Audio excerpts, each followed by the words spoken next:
What do you think the Russians talk about in their councils of state? Karl Marx? They get out their linear programming charts, statistical decision theories, minimax solutions, and compute the price-cost probabilities of their transactions and investments, just like we do. We no longer live in a world of nations and ideologies, Mr. Beale. The world is a college of corporations, inexorably determined by the immutable bylaws of business. The world is a business, Mr. Beale.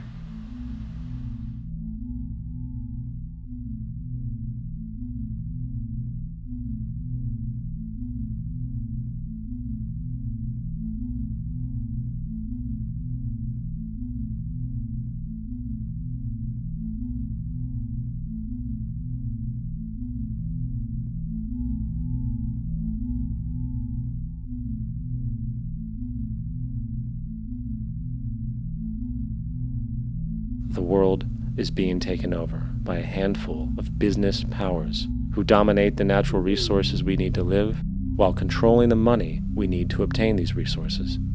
The end result will be world monopoly, based not on human life, but financial and corporate power. And as the inequality grows, naturally more and more people are becoming desperate.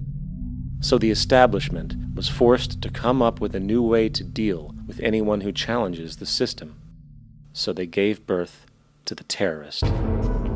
The term terrorist is an empty distinction, designed for any person or group who chooses to challenge the establishment. This isn't to be confused with the fictional Al-Qaeda, which was actually the name of a computer database for the US-supported Mujahideen in the 1980s.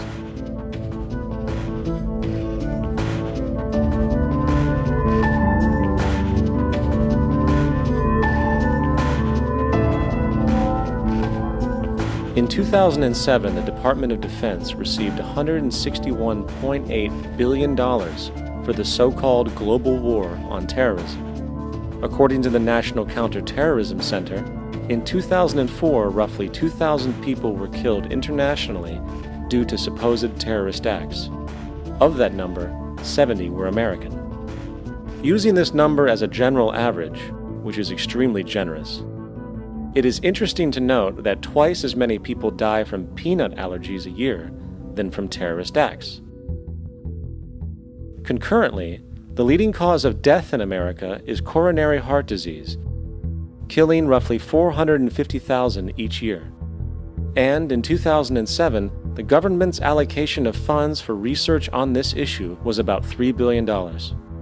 This means that the US government in 2007 spent 54 times the amount for preventing terrorism than it spent for preventing a disease which kills 6,600 times more people annually than terrorism does.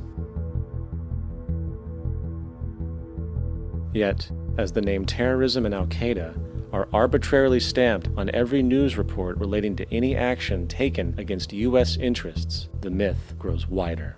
In mid-2008, the U.S. Attorney General actually proposed that the U.S. Congress officially declare war against the fantasy. Not to mention, as of July 2008, there are now over 1 million people currently on the U.S. terrorist watch list.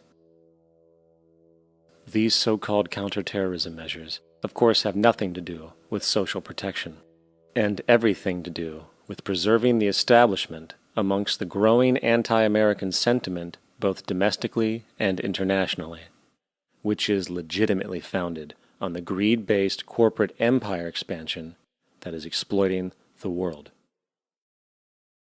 The true terrorists of our world do not meet at the docks at midnight or scream Allah Akbar before some violent action. The true terrorists of our world wear $5,000 suits and work in the highest positions of finance, government, and business. So, what do? How do we stop a system of greed and corruption that has so much power and momentum? How do we stop this aberrant group behavior which feels no compassion for, say, the millions slaughtered in Iraq and Afghanistan, so the corporatocracy can control energy resources and opium production for Wall Street profit.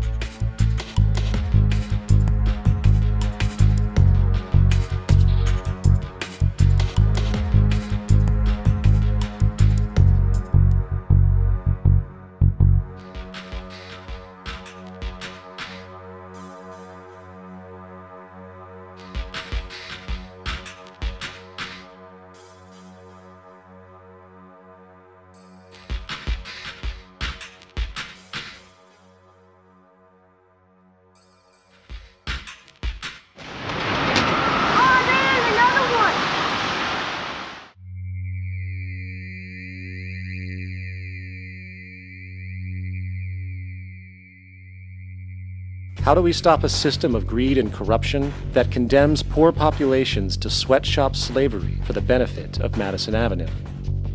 Or that engineers false flag terror attacks for the sake of manipulation? Or that generates built-in modes of social operation which are inherently exploitative? Or that systematically reduces civil liberties and violates human rights in order to protect itself from its own shortcomings?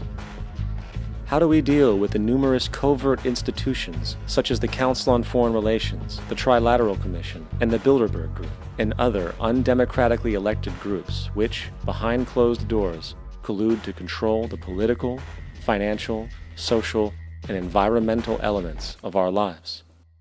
In order to find the answer, we must first find the true underlying cause.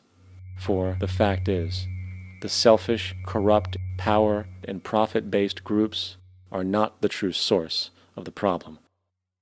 They are symptoms.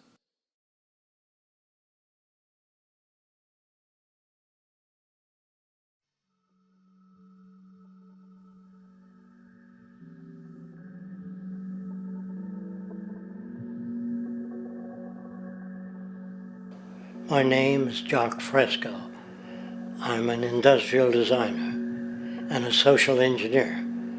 I'm very much interested in society and developing a system that might be sustainable for all people. First of all, the word corruption is a monetary invention. That aberrant behavior that's disruptive to the well-being of people, while you're dealing with human behavior. And human behavior appears to be environmentally determined, meaning if you were raised by the Seminole Indians as a baby, never saw anything else, you'd hold that value system. And this goes for nations, it goes for individuals, for families. They try to indoctrinate their children to their particular faith and their country and make them feel like they're part of that. And they build a society which they call established. They establish a workable point of view and tend to perpetuate that, whereas all societies are really emergent, not established. And so they fight new ideas that would interfere with the establishment. Governments try to perpetuate that which keeps them in power. People are not elected to political office to change things. They're put there to keep things the way they are. So you see, the basis of corruption is in our society. Let me make it clear. All nations, then, are basically corrupt because they tend to uphold existing institutions. I don't mean to uphold or downgrade all nations, but communism, socialism, fascism, the free enterprise system, and all other subcultures are the same. They are all basically corrupt. The most fundamental characteristic of our social institutions is the necessity